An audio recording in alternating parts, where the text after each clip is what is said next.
speaker in this morning session. First speaker is Venkat Anantharam from Berkeley. He will speak about Steiner's formula and large deviation theory. Thank you very much, Foucault, and thanks very much to Francois, Jeff, and Gustavo for the invitation to come and share some ideas with you. It's always a pleasure to be back in Austin. I've been here many times. I hope you can hear me. I usually get very loud as I speak, so I may not need the microphone. This talk is a bit unusual for this conference. Most of the talks that I've heard yesterday, and also the general theme of this subject, is about the use of stochastic geometry in wireless communications.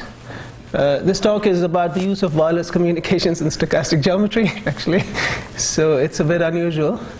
It's also unusual in that I guess much of the stochastic geometry that gets used in this field is it's two-dimensional. This is really a high-dimensional stochastic geometry kind of talk. So it's some of the motivations come from information theory, which is a high-dimensional subject. But I think it's worth sharing it with you because even though the contribution in some sense is to stochastic geometry, it's to the use of stochastic geometry for many things of interest to us in wireless communications and also in things like big data and other kinds of high-dimensional areas. So this is actually the work of my graduate student, Varun Jog, who's going to be graduating this summer. Here's the outline of the talk. I'm going to share with you some parallels between geometry and information theory. Many of you might already be aware of some of these. Then just discuss ways that people have of understanding these connections. Then some kind of relatively newish way of trying to understand these connections. And then at that point I'll get into the applied motivations, that is the motivations from wireless communications that really led us to this sequence of ideas. They involve some geometric notions called intrinsic volumes. They're very beautiful ideas. If you haven't seen them before, at least that's something you should take away from the talk. And a version of what's called Steiner's formula in high dimensions, which I believe is new. That's the connection with large deviations theory that was promised in the title. And then end with the discussion. Actually the motivation, so the original ideas somehow involve a mix of geometry and information theory. So I need to say a few things about information theory. So the notion that we need to remember or to sort of just see the definition of is what's called the differential entropy of a random variable. So by random variable I mean Euclidean space valued random variable x. I'm going to assume that it has a density. So let's say the density is f. So the differential entropy is this quantity. It's the expectation of minus the logarithm of the density of x. A bit of a strange thing to do, but it's very natural for statistics and information theory. So f is the density of the random variable. Somehow you take the expectation of minus the log of the density. So if you write it as an integral, it's minus integral of f of x log f of x dx, which explains why the word entropy shows up. Then the quantity that I want to discuss is what's called the entropy power of x. A very strange looking formula. So n of x is the entropy power of the random variable x. And basically the way to understand this is that it is the variance of a Gaussian, a circularly symmetric Gaussian, which ends up having the same differential entropy as the original random variable x. What is h? H is the differential entropy of x. Given x, you have a number called the differential entropy. This actually, you need some regularity conditions. This need not even be defined. I don't want to talk about all that because the plus infinity and minus infinity parts might not cancel. So, but this is a number which can be either positive or negative actually, as opposed to Shannon entropy. The Gaussian, circularly symmetric Gaussian with some fixed variance in each direction has a certain differential entropy. So you compute the variance of the Gaussian that has that differential entropy. And it's called the entropy power because it's sort of power type notion. So it's a number that you associate to the random variable. So there's a fantastic theorem due to Shannon, father of communication theory, And in fact, I believe Kolmogorov believed that this was one of Shannon's greatest theorems. It's called Shannon's entropy power inequality. And it says the following. So if you have two independent random variables, Euclidean space valued, x and y, and you form their sum, so the usual sum in arithmetic, then the entropy power of the sum of x and y is always larger than the sum of the entropy powers of x and y. This is Shannon's entropy power inequality. And as usual, I mean, Shannon was, of course, he was a great mathematician, but he wasn't terribly rigorous in everything that he did. So he gave a plausibility argument, and it was subsequently proved by Stamm, and there's a proof by Blackman, and now there are many proofs around. So there are proofs that make the mathematicians happy. But Shannon was the one who discovered this inequality. Okay, so this is my information theory story. Now, there's also a circle of ideas in geometry. So suppose you have got two subsets of Euclidean space. You can just think of them as convex subsets. I don't want to be too technical. Then there's a concept of what's called the Minkowski sum of these two subsets. So the Minkowski sum is the following. For instance, if you take a rectangle in a square in two-dimensional space and you take a circle, you can add the two sets to create a new set. And this is a new set. And what you're doing is you're basically taking all possible vectors you can get by taking one vector from the first set, another vector from the second set, and forming their usual vector sum. So this is basically set addition, Minkowski sum. So many of you might have seen these already. Now there's an inequality in geometry called the Brun-Minkowski inequality. And it says the following. So if you have two convex sets, A and B, convex bodies, I mean there's some technical assumptions, so compact convex sets with non-empty interior, blah blah. Then the volume of the Minkowski sum, the 1 over nth power of it is lower bounded by the sum of the 1 over nth powers of the volumes of the relative of the individual sets. So the 1 over nth power of the volume, of course, is like the radius of a sphere which has that same volume. And so you can sort of see already the similarities with Shannon's entropy power inequality in some sense. Equality holds only if and only if these sets are homothetic, etc. And there are some other equivalent forms. I don't want to say too much about this. So this can be made equivalent to some kind of inequality based on convex addition of the sets and other forms, etc. So you can already see the parallels, right? There are parallels between Shannon's entropy power inequality and the Brun-Minkowski inequality. So the distribution of a random variable corresponds to the notion of a subset. Addition of independent random variables corresponds to the Minkowski sum. Circular balls basically play the role of spherically symmetric Gaussians. And in fact, there are other equivalent forms of the entropy power inequality. For instance, this is a form of the entropy power inequality which was proved by Lieb, and it sort of related to one of the forms of the Brun-Minkowski inequality that I wrote down earlier. I mean, all this doesn't matter so much to us. I want to get to a sequence of ideas that matters to this community. I'm just sort of setting the stage for that. So here's a picture that illustrates some of these parallels. These are actually very deep and profound parallels. So let's look at the middle one, for instance. So the Gaussian distribution sort of looks like the end ball in this parallel between information theory and geometry. So here's a schematic of the Gaussian distribution. That's what a ball looks like. But there are other kinds of parallels. So if you have a random variable and you take lots of independent copies of it and you try to ask yourself, what kinds of samples do you actually see? What kinds of sequences do you see? Well, the kinds of sequences you see end up actually belonging to a rather limited subset because of the law of large numbers, because the sequences have got to exhibit the statistics of the random variable. So any such set is called a typical set associated with the random variable.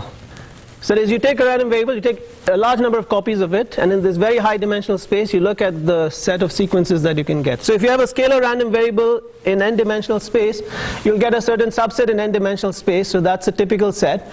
And in fact, if you do the math, it turns out that the differential entropy is characterizing the rate of growth of the volume of a typical set. Basically what happens is that the volume of the set of typical sets grows with dimension, with the number of samples, like e to the n times the differential entropy. So that's also a connection between differential entropy and volume, if you like. The other deep parallel is between the subject of channel coding theory, which is central to all of our hearts, even though we might perhaps work in networking. Underlying in the physical layer, there's channel coding happening all the time. channel coding is a problem of packing noise balls inside an available ball of sequences, because you want to put a bunch of code words such that the noise balls are more or less disjoint. So channel coding is really a problem of sphere packing in geometry. In fact, it's a precise parallel. So what some people call it information theoretic sphere packing, and lots of ideas in sphere packing theory have been moved to channel coding theory, famously by Levenstein, for instance, in the Russian school. So these are some parallels. Now, some of these parallels are understood. So the next thing I want to do is to just give you, this is not really that important for me to say, but given that I'm in Austin, I wanted to say this. And there is an understanding of how to sort of go between the entropy power inequality and the Brun-Minkowski inequality, and it goes through a whole circle of ideas in Fourier analysis, and it's connected with something called Young's inequality. I don't know how many of you have seen this, but it's certainly worth knowing, at least in terms of having it in your arsenal. So all engineers know that the Fourier transform maps L2 into L2. It may not be that commonly known that it also maps LP into LP prime, where P prime is the Holder conjugate of P. So 1 over P plus 1 over P prime equals 1. So there's a Young's inequality. The original Young's inequality actually gives you an estimate on the norm of this mapping. So you consider all functions in LP, consider their Fourier transforms, and try to see how you can relate the P prime norm of the Fourier transform to the P norm of F, of the original function. So it turns out that actually the sharp constant for this, the best possible constant for this, was discovered by William Beckner, who is right here in Austin. He was the chairman of the mathematics department, might still be, I don't know. It's a very famous piece of work in analysis, which won something called the Salem Prize, which is probably the most profound prize of the American Mathematical Society in analysis. So he characterized the sharp constant for the Fourier transform from LP to LP prime. This is what it turns out to be. And this basically leads to something called Young's inequality. Young's inequality is, okay, it's a huge mess here. We don't need to worry about it too much.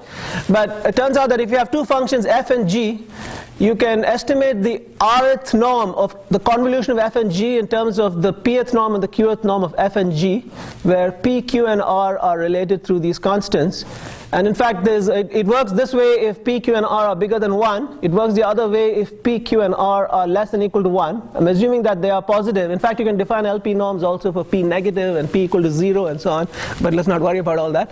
And these are the only cases that arise if p, q, and r are related like this. So this whole thing is called Young's inequality.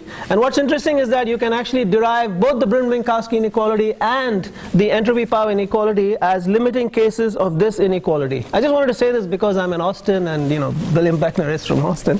So the second half is actually called the reverse Young's inequality. So I'll just skip over the next couple of slides. So you don't need to read all this. So this sequence basically tells you that you can define something called the Rényi entropy associated random variable. This is some P norm version of the entropy. So the log is basically like the degeneration of the P norms as P goes towards 1. And so there's something called the Rényi entropy. You can define a Rényi entropy power, and you can work through Young's inequality and take the limit to get the entropy power inequality. The second sequence of slides tells you that you can take the limit as r goes to 0 in Young's inequality. You get another famous inequality called the Prekopa-Leindler inequality, which is associated with log concavity in some interesting sense. And when you take the limit of that, you end up getting Brun-Minkowski inequality. So this is kind of understood. This is a long sequence of results, and there's a survey by Gardner which actually explains all this, which tells you how to go between those two things. So, of course, you're probably all wondering why I'm telling you all this stuff, right? What's the point of all this? What does it have to do with stochastic geometry, wireless communication, and all that? So I'm going to get to that shortly. So before doing that, I want to say a couple of slides on the mathematical view of what I'm going to say, and then I'll get into why we did it and why you might want to care about it to some extent. So this is sort of an analytic connection between the entropy power inequality and the Brun-Minkowski inequality, but there's also a kind of pathwise connection, what you might call a pathwise connection. I'm sure that people think about it in these terms already, so there's nothing particularly new about it in thinking about things like this, but basically a sequence of random variables is in some sense analogous to a growing family of convex sets. That's really the parallel that you have to keep in mind. One way to understand that is through this notion of typical sets, right? If you have a sequence of IID random variables, you you get the set where all the sequences lie. That defines some kind of set. Of course, it need not be convex, but it's a set in n-dimensional space, and n being the number of samples. And as n increases, you get the sets in bigger and bigger spaces. So this is really some kind of pathwise parallel between probability theory or sequences of stochastic processes and sequences of convex sets. So let's consider a sequence of convex sets. So in each dimension n, we have a convex set k sub n. There are many such examples. So the next slide shows some pictures. So for instance, people consider power constraints in physical layer communications. Power constraints correspond to the balls. So if the power is constraint is P, then in n dimensions the total energy available is n times P. That corresponds to a radius which is square root of n times P. So you look at the ball of that radius. So in coding, of course, at least in the original viewpoints of Shannon, you have coding over blocks, so the dimension gets bigger and bigger. So what you're getting really is a sequence of sets, namely the sequence of the spheres. Another popular constraint that people study because it's very important, as Jeff pointed out in one of the talks yesterday, is the peak power constraint. And the peak power constraint basically corresponds to cubes. So this is another sequence of convex sets. And then as I said earlier, there is the sequence of typical sets associated to a random variable. So if you have a random variable with density x, I'm thinking of a scalar valued variable. I take n IID copies of it. One way to define the typical set is the set of sequences for which the associated density, I should really be writing an F here, is pinned down in this range. And that set is a sequence of sets, the sequence of sets, one in each dimension. So this is a parallel that I want to explore. And now let me talk about the original motivation for us. I don't consider myself a mathematician despite all this. I'm in an electrical engineering department, and the problems that motivate me often, typically I would say, actually come from the application domain, even though I prefer to work on more mathematical end of things. So the problem that we're interested in is energy harvesting. Energy harvesting is considered one of the key sort of concepts that's going to underpin 5G and the Internet of Things and so on, although it's perhaps not the most important part of that story. But we are interested in it. There's been quite a lot of work in the energy harvesting area, and this is what actually led us to this sequence of ideas. So first of all, let me just tell you the math of what we do. The energy harvesting framework, when we model it the way we decided to do it, leads to a certain sequence of convex sets in higher and higher dimensional space when you want to analyze it from the physical layer point of view. That's really what we're doing. And the sequence of convex sets that you get is something that we call the Sigma-rho power constraints. Actually, the reason for this terminology is also interesting. Sigma-rho, people who live in networking and have been around as long as I have will remember the work of René Cruz, who was a student of Bruce Hayek, unfortunately passed away a few years back. And during his PhD thesis, he developed this notion of Sigma-rho constraints. It's basically some kind of fluid model-based way of doing sort of scheduling analysis in networks and so on and so forth. And this is exactly the same kind of story, except it's relevant to a physical layer scenario where you have power constraints, where you have sort of energy harvesting taking place. So the energy harvesting scenario, the kind of picture I'm going to show many times, is that we look at is something like this. Many people are studying this kind of scenario. It's a physical layer story, so again, that's another reason perhaps some of you might not be that interested. But in any case, it belongs to the general 5G Internet of Things kind of space. So if you're thinking of point-to-point link, you have an encoder and a decoder. Encoder is at the transmitter, this is at the receiver. And typically you have some message you want to send, so you encode it through some sequence of x's. So if you're using block length n, you'd be sending x1 through xn, the code word x1 through xn. Now normally you have to, in the model you will have some constraint on the ability of the transmitter to send out these sequences. So it might be a peak power constraint or an average power constraint typically. But in an energy harvesting scenario, the viewpoint is that the energy is not available somehow. All you have available is energy in some battery, which stores energy, and then you have energy coming in from the outside world in real time. So there are many, actually, it's very fascinating to see what's happening at the level of physics. So people have many ways of trying to generate energy. The most obvious one is, of course, solar panels. But there are also ways of trying to generate energy from mechanical motion. In fact, there are ideas where people are just walking in the corridor in the building, and you have devices that are able to extract energy from from the movement of the people in order to power lights inside the building and so on. There are also ideas that come from biology, where you have some notion of a seed being planted and somehow biochemical energy being extracted, etc. There are many companies that are sort of trying to develop all these ideas at the physics level, partly because it has not become so prevalent, so established at the physics level. It's not yet being considered very important for the Internet of Things, but it is part of the general vision. So the idea is that the energy is being generated as time progresses, and you can use the energy either to transmit or to store it in the battery, and the battery is typically got some finite capacity. And then the rest of the model is typically the way usual physical layer models look. So you send the code word, it gets corrupted, maybe with an additive noise framework. Here I've even assumed it's additive white Gaussian noise. The receiver gets the corrupted sequence and wants to decode the message. So this is a kind of framework. And it turns out that the energy harvesting constraint leads to something called what we call a Sigma-rho power constraint, at least in the basic situation where the energy harvested per unit time is deterministic. There are already many papers out there in the literature which go beyond that and have stochastic models for the energy harvesting. And the battery is of some fixed size. I'm going to say a lot more about these slides. Slow down the pace a little bit and spell this out because that's central to what I want to convey.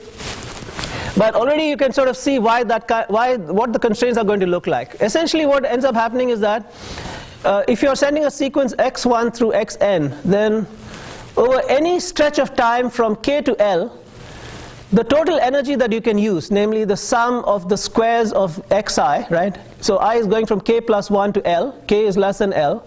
The total energy that you send over that period of time has to be bounded by the amount of energy that you get from the outside world, which is L minus K times rho, plus the best possible scenario could have been the battery is full.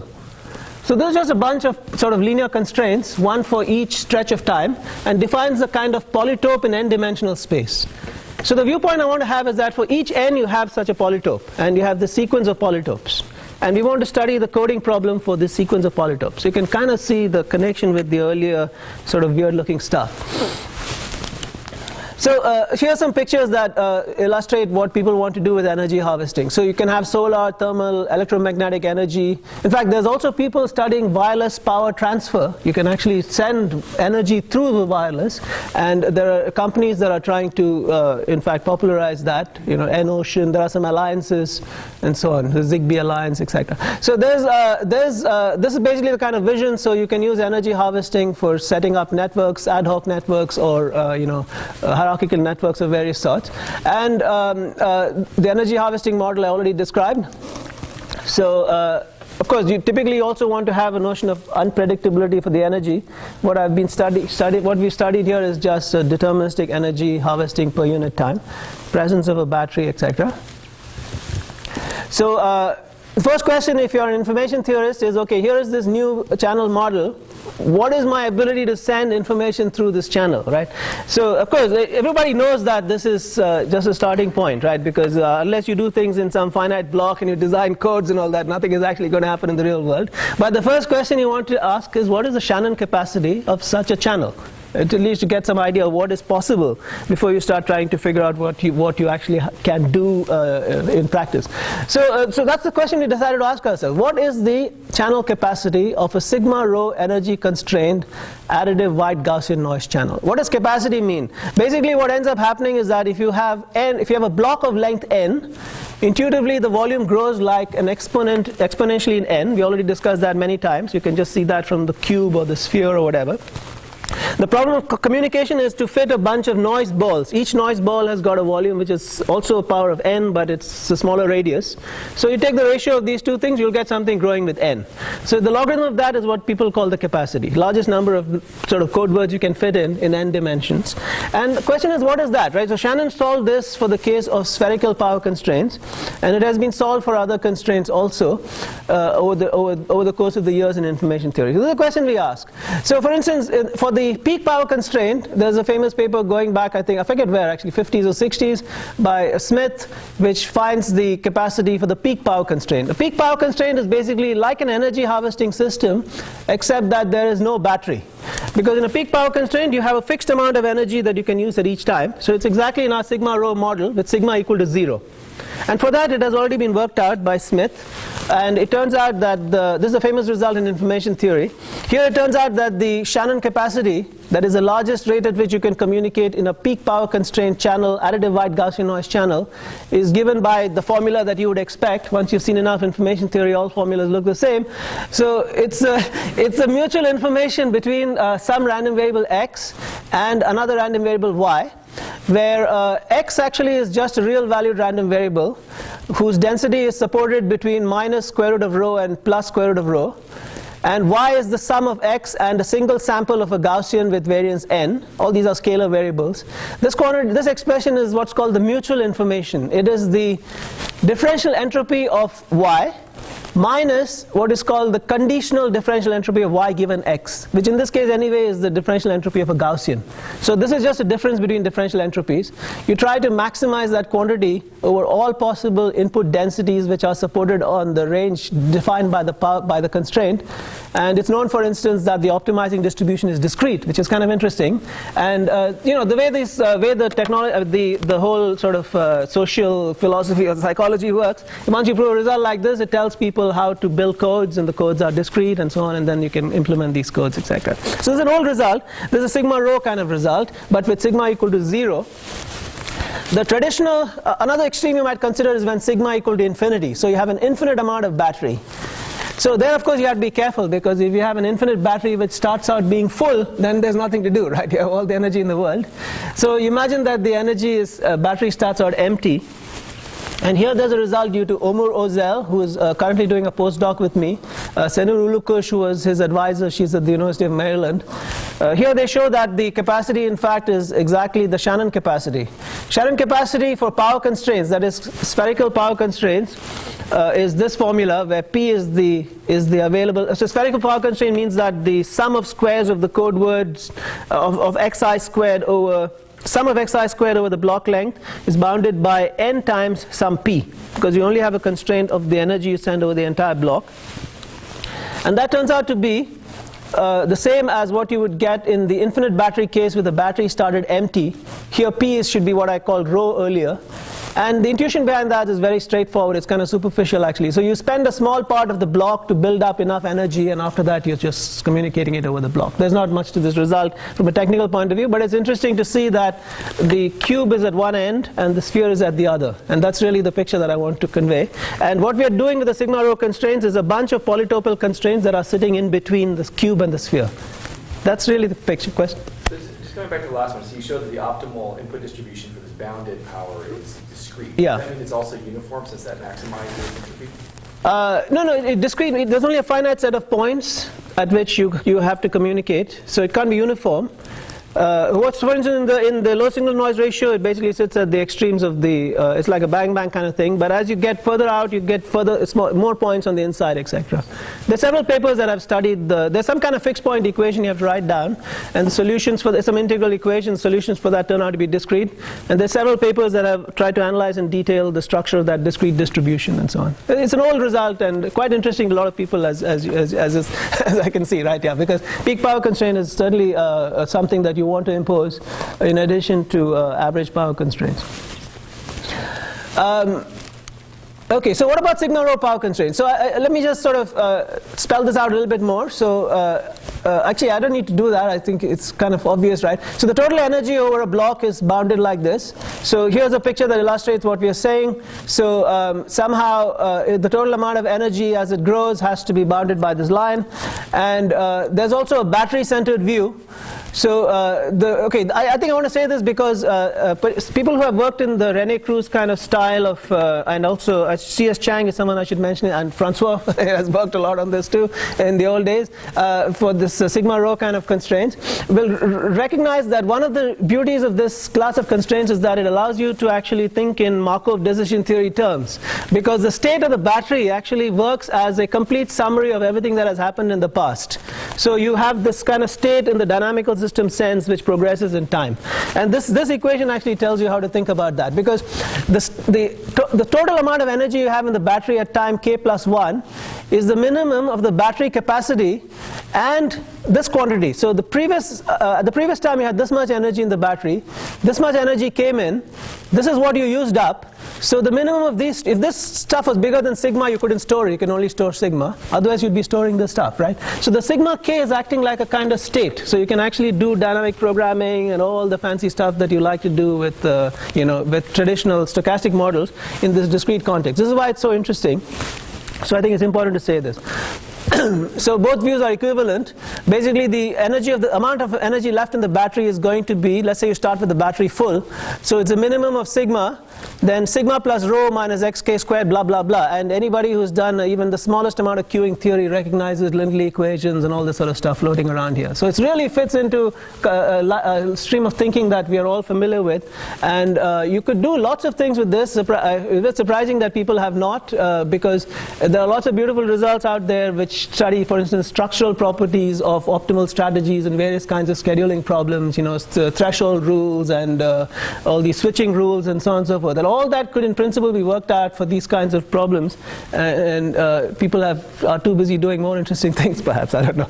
But this is, so anyway, so sigma-rho constraints define a certain subset of Euclidean space consisting of all those sequences which satisfy these constraints, namely that over any stretch of time k to L, xk plus 1 squared plus so on xl squared is bounded above by sigma plus rho times L minus k. So that defines some kind of polytope. And capacity we are going to study in the usual Shannon theory sense. We have a certain number of messages we'd like to send, which grows exponentially with the block length. Each message is encoded as a sequence of length n, additive white Gaussian noise for us, and a decoder tries to decode. We want the average probability of error to go to 0.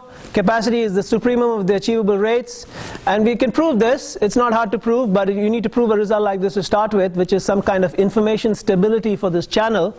So the capacity formula is the one you expect, in that if you take the largest mutual information you can get over the block and you normalize it appropriately, that limit exists. Okay? Actually, you need to prove this for any sequence of channels. It's called information stability of the channels, and we proved that. It's not hard to do. It's based on some subadditivity. So the question we asked ourselves was, how do we actually find this quantity? So the thing is, we have not found this quantity. Okay? It's hard to find, but we have good upper and lower bounds, and the bounds actually match to several derivatives, both at low signal to noise ratio and at the high signal noise ratio. So that's a subject for another kind of talk. It's physical layer talk. But I want to convey the intrinsic, basically the stochastic geometry ideas that went into the proof of this. So this has led to a class of ideas in stochastic geometry, and that's really the center for what I want to convey, and I better get to it soon if I want to get to that point. Okay. So so I'm getting now into the main thing I want to convey. So all this stuff having to do with channel coding, etc., is somehow related to growth rates of volumes. So you have some available growth rate of volume. For instance, in the spherical case, it's the volume defined by the power constraint. You have the volume that is eaten up by the noise balls, and you want to see how many noise balls you can fit inside this bigger ball. So you want to understand the growth rate of volume. So for instance, if you're looking at typical sets, the growth rate of volume is defined by the differential entropy, and that's here. And it turns out you can get capacity lower bounds using just the available volume, because for instance you can say, well, here is this available volume, and I start eating up bits of volume. So if I eat up too much of the available volume itself, I can't really, there's not enough space around. So it tells me that the capacity cannot be bigger than something, so that I can get lower bounds. The problem with pinning down the capacity is the following problem. It's very easy to visualize geometrically. Even for the sphere, right? If I start putting code words inside the sphere, some of the centers of the code words can get very close to the boundary. In fact, most of them will be, because all the volume is in the boundary. But the ones that are near the boundary will have the noise balls going out of the sphere. So what really matters is not the volume of the sphere itself, but the volume of the Minkowski sum of the sphere and a noise ball, because the noise ball is allowed to go outside the sphere. So pinning that down is a big problem, because how does that behave?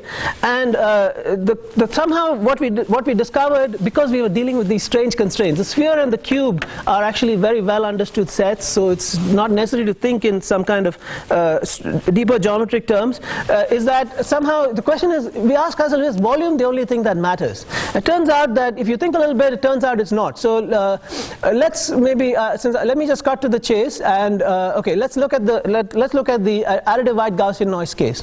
So let's consider the case where we have a spherical constraint, and we are looking at noise balls which have got very small power. So the balls that are going inside, which you want to make disjoint or roughly disjoint, they're very, very small. And we want to ask, what does the capacity behave like as the noise power goes to 0? So it's a packing picture. So you get this vague idea that you want to look at the volume of the sphere divided by the volume of the noise ball, and you take the logarithm of that divided by n. So that suggests that you will get a formula like this, and this is indeed the correct formula in the Shannon case. So the V is defined by the power constraint, and this is the correct formula. But if you think about this intuition a bit, this intuition actually is flawed. And the way to understand why it's flawed from an information theory point of view is to consider this strange region. For instance, one way to understand it is to consider the following strange region. So I'm going to have, so let's do the peak power constraint. So I'm going to have the peak power constraint on the first n-1 coordinates, but on the nth coordinate I'm going to have some incredibly stringent constraint. 2 minutes, wow. 2 minutes? It doesn't look like it. Something like that. Huh? Something. Yeah, it's more like 7 minutes. Okay, yeah. So I'll have to eat into the question time. It's a noise ball. So is that? It's a noise ball. Okay. I think I have in the average. Thank you. I'm going to need more than that. Maybe 5 minutes. Yeah. So basically, the way to understand that is to imagine this picture. So if you have n-1 dimensional coordinates which are all peak power constrained, but you have an incredibly stringent constraint on the last coordinate, then it changes the volume dramatically because this coordinate reduces the volume like crazy, but it doesn't change your ability to code, right? Because you don't have to use the last coordinate. You still have so much space available in the first n-1 coordinates. So volume is not the only thing that matters. What matters is the shape of the region. So you need to understand shape. So now I get to intrinsic volumes. So in stochastic geometry, the first problem that you see, I think, when you play around with stochastic geometry is Buffon's needle problem. So the problem is that you have a needle of some fixed length L, and you're throwing it on a bunch of parallel lines. The lines are separated by some distance d. You want to ask yourself, what is the probability that the needle intersects one of the lines? You can do the calculation, and the answer turns out to be 2L over pi d. So you just think of the center of the needle as being uniformly distributed on an interval of this length, and the angle as being uniformly distributed over the circle, and you can do the calculation. Turns out to be this. On the other hand, you can also study the following problem, which is the Buffon's noodle problem. Some of you might have seen this. I don't think it's unique to us. So Buffon's noodle problem is the following problem. So once again, you have a system of parallel lines, and you throw a noodle on it, and you ask, what is the probability that the noodle hits a line? Okay. So the amazing thing is that this answer also is 2L over pi d, where L is the length of the noodle. And the reason for this is that you sort of think of the noodle as being comprised of a small bunch of infinitesimal lines. And this thing is just additive, right? So actually, so you look at the mean number of intersections, actually, I should say. So then basically the answer turns out to be this. So this is where the notion of intrinsic volumes comes in, and in the interest of time, I'll just go through this somewhat quickly. So the notion of intrinsic volume of a convex body is basically the generalization of the Buffon's noodle idea. So you think about a system of parallel subspaces, you throw the, of dimension n minus k, you throw the body on the system of parallel subspaces, and you ask yourself basically how much intersection you get. And that quantity is the kth intrinsic volume of this body. I find it more convenient actually to think about it, so let me just go to this slide in the interest of time. I find it more convenient to think about it in the following way. So you imagine all the k-dimensional subspaces centered at the origin, and you give them the natural measure on the space of all these subspaces. You take your body and you project it onto one of these subspaces, and you compute the volume of the projection, and you take the expected value of that projection, and that's basically the k-dimensional intrinsic volume. All this up to some normalization. So there's a theorem called Hadwiger's theorem, which tells you the following. You can define what's called a polyconvex set. A polyconvex set is a finite union of convex sets, and you can ask yourself what kinds of functions on polyconvex sets have the following property. This makes the function what's called a valuation. That is, the function evaluated on the union should be the sum of the functions on the individual sets minus the function of the intersection. And you can characterize all the rigid body invariant valuations, and there's basically spanned by n plus 1 such functions. The nth one of these is the volume, the 0th one is the Euler characteristic, and the things in between are these intrinsic volumes. So these intrinsic volumes are a natural generalization of volume in all these different ways. They are known for certain simple sets. So for a cube of side S, these are the intrinsic volumes. For balls, these are the intrinsic volumes. Now, the formula I want to convey to you is something called Steiner's formula. Steiner's formula tells you that there's a connection between intrinsic volumes and the way volume behaves when you add spheres to a set. So if you take any convex set and you add a sphere to it in the appropriate space, then the volume of the Minkowski sum of the set and the sphere, let's say you scale the sphere by some radius r, turns out to be a polynomial in the scaling factor r. So the volume basically behaves like this. So there are powers of r going from 0 to n, and the coefficients turn out to be the intrinsic volumes of the original body you started with, together with some factors which involve the volume of spheres. So this is Steiner's formula. So now here's our contribution. So some properties of intrinsic volume. So they are monotone, which is kind of obvious. If you take the product of two sets, then the intrinsic volumes actually convolve, which is not hard to see because their sets are living in different subspaces, orthogonal subspaces. Okay. So the volume is the growth rate of, the rate of growth of volume is kind of what people have generally been studying in these kinds of questions. So in order to pin down the shape, we asked ourselves the following question. I don't know if anybody has done this before. What is the rate of growth of intrinsic volumes? This is the question that we asked ourselves. This is really the punchline of the talk in some sense. And you can actually show that if you do these things on the right scale, that is, if you look at the intrinsic volume, not at the as a specific volume, but if you look at the n theta intrinsic volume, where theta is going between 0 and 1. So intrinsic volume, there are n of them for n dimensions. You take a theta, so you look at the half nth intrinsic volume or the 2/3 nth intrinsic volume. And you look at the growth rate of this quantity. That is the growth rate of the logarithm of the n theta intrinsic volume at time n for a sequence of sets. Then under conditions you can show that this limit exists. And for if the set is connected, for theta equal to 0 you get 0, for theta equals 1 you get the volume. So for the sphere, for instance, where things are known, this quantity turns out to have this limit. This is the binary entropy of theta. For the cube, it turns out to have this limit. This is the binary entropy of theta. And we would wanted to basically try to figure out what the intrinsic volumes are of this set Sn sigma rho. And our bounds on capacity are based on that. So the results are something like this. I'll go through them very quickly. So whenever you have a family of sets which are we should really call this super multiplicative. So a set in m dimensions, a set in n dimensions with the property that the product of the sets is contained inside the corresponding set in m plus n dimensions. So we have this family of convex sets and they have this super multiplicative property. Then it turns out that the intrinsic volumes of these sets will be super convolutive because the product of sets leads to convolution of the intrinsic volume sequences. So you'll get a super convolutive set sequence of intrinsic volumes. So we are able to prove the following theorem. This is precisely an analog of large deviations theory. It is in fact proved using the Gartner-Ellis theorem. It says that if you look at the log moment generating functions associated to the intrinsic volumes, and then for a sequence of super convolutive sequence of convex sets in higher and higher dimensions, these things end up having a large deviations type limit, which is precisely the convex conjugate dual of the log moment generating functions of the intrinsic volume sequences. Now, in the last remaining minute or so, let me just illustrate that there are some issues that we needed to resolve. This convergence is in the large deviation sense, but what we really wanted was a pointwise convergence result.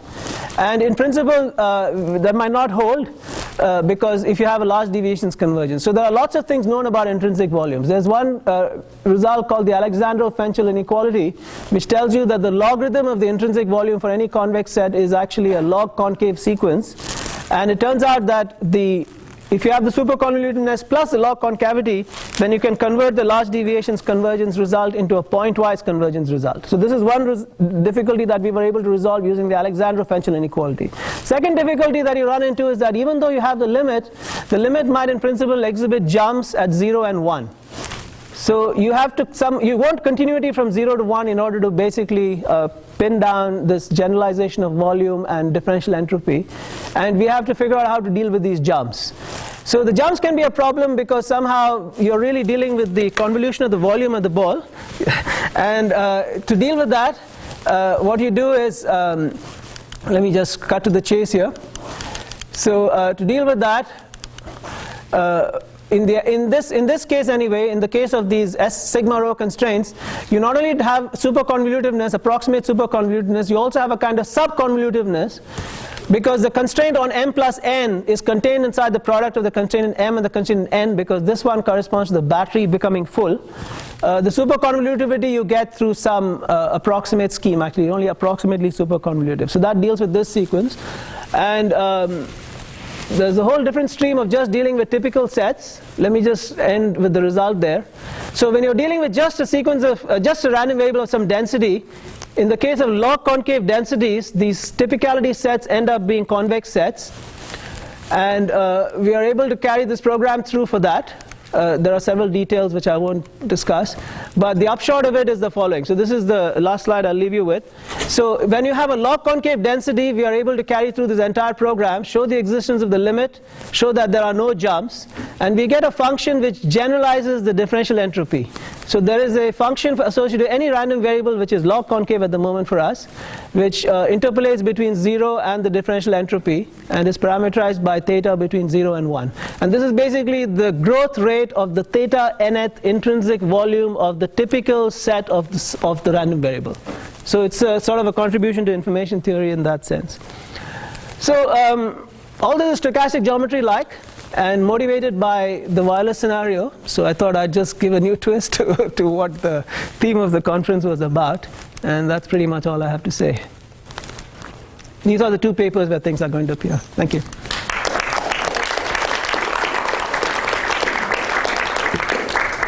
Thank you very much for the nice talk. Any questions? Maybe one short. What about the case where these harvesting conditions would involve a stochastic process? Yeah, so I mean, there's several results of Senur that give you some estimates there, and we are thinking about it. Yeah, so I think that the sets that you would get would be quite different, and you might want to prove, if you want to. And the fact is that the limit that we proved, the last deviation result we proved is completely general, so it would apply to such scenarios. But if you wanted to deal with the jumps, etc., then you have to do a case-by-case analysis. So we haven't thought about all that. But I really think the higher order bit somehow is just that, you know, there's this notion of dealing with the shape of these volumes through intrinsic volumes, not necessarily coming from the energy harvesting scenario, as for instance in typical sets, etc. So what we'd like actually is to go beyond the log concavity assumption and to define these notions for arbitrary densities. We also have some conjectures which generalize the EPI conjecture. We have a conjectured entropy power inequality for this h theta quantity, and that's what we are currently trying to prove. So.